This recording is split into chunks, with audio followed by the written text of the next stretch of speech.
Well, I moved to Italy.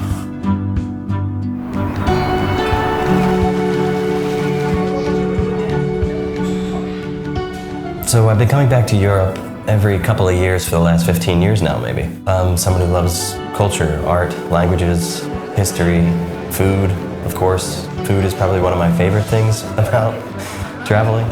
And of course, Italy is going to be one of the top countries that you think about when it comes to all of these things. You can be walking down the street, just a normal street on a normal day, and walk past something that was built hundreds, if not thousands of years ago.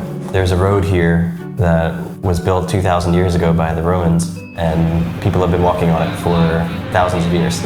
You can't drive a mile down the road in the US without hitting a pothole. Something to think about. We arrived here as a result of a chain of events that's been going on for the last 100 years almost.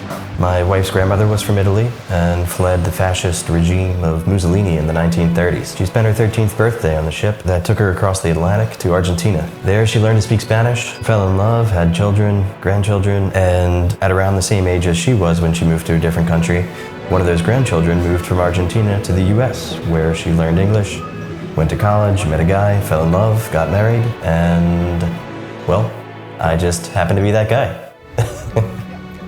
Because her grandmother never renounced her Italian citizenship, Agostina is technically Italian. So here we are, in Italy, while she's doing the recognition of Italian citizenship through descent.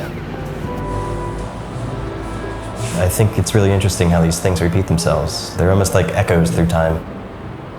We're going to be living here in Alessandria long term, and it turns out her great-grandparents grew up here. And we didn't know it until we had already arrived. So here's how it works. You have to collect all of your paperwork. It took 1.5 years of planning and saving and research to try to figure this out. You make your claim by submitting all of your paperwork, and then you wait. Typically, you're looking at here a timeline between maybe 4 months and 1.5 years, depending on where you do it, to get all of your paperwork processed. Here, this is kind of a smaller town, so we're expecting somewhere around 6 months, but it could be up to 8 months, it could be 10 months. It really depends on how many cases are being handled at a time. So if you go to a smaller city, it's easier to do than if you go to a bigger city. If you do it back home, it could take 2 years or more even to do the process. So we decided to come here to get it done faster.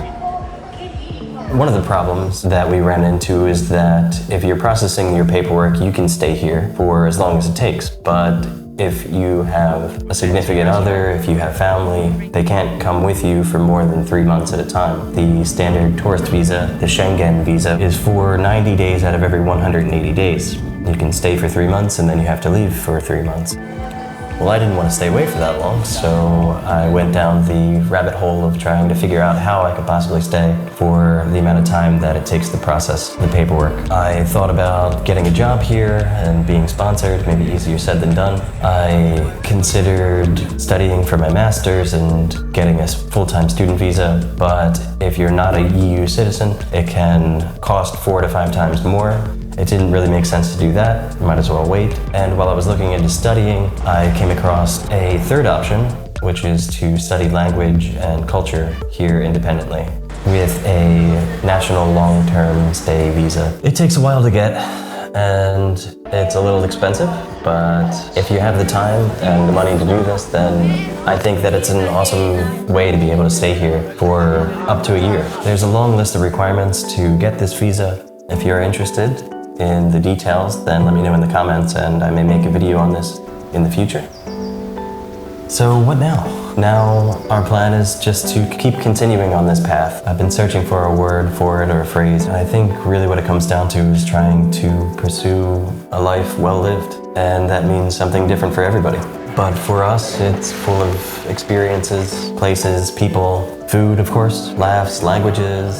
Really, I mean, just a life surrounded by beautiful things. I think if you have the opportunity to be able to steer your life in a direction that you want, then make it happen. I think a lot of people say someday we'll do that, but maybe someday is today. Who knows what could happen? Give it a shot. And also give some of my other videos a shot. If you're interested in language and long-term world travel, slow travel, things like that, then I think you've come to the right place. and I will see you next time.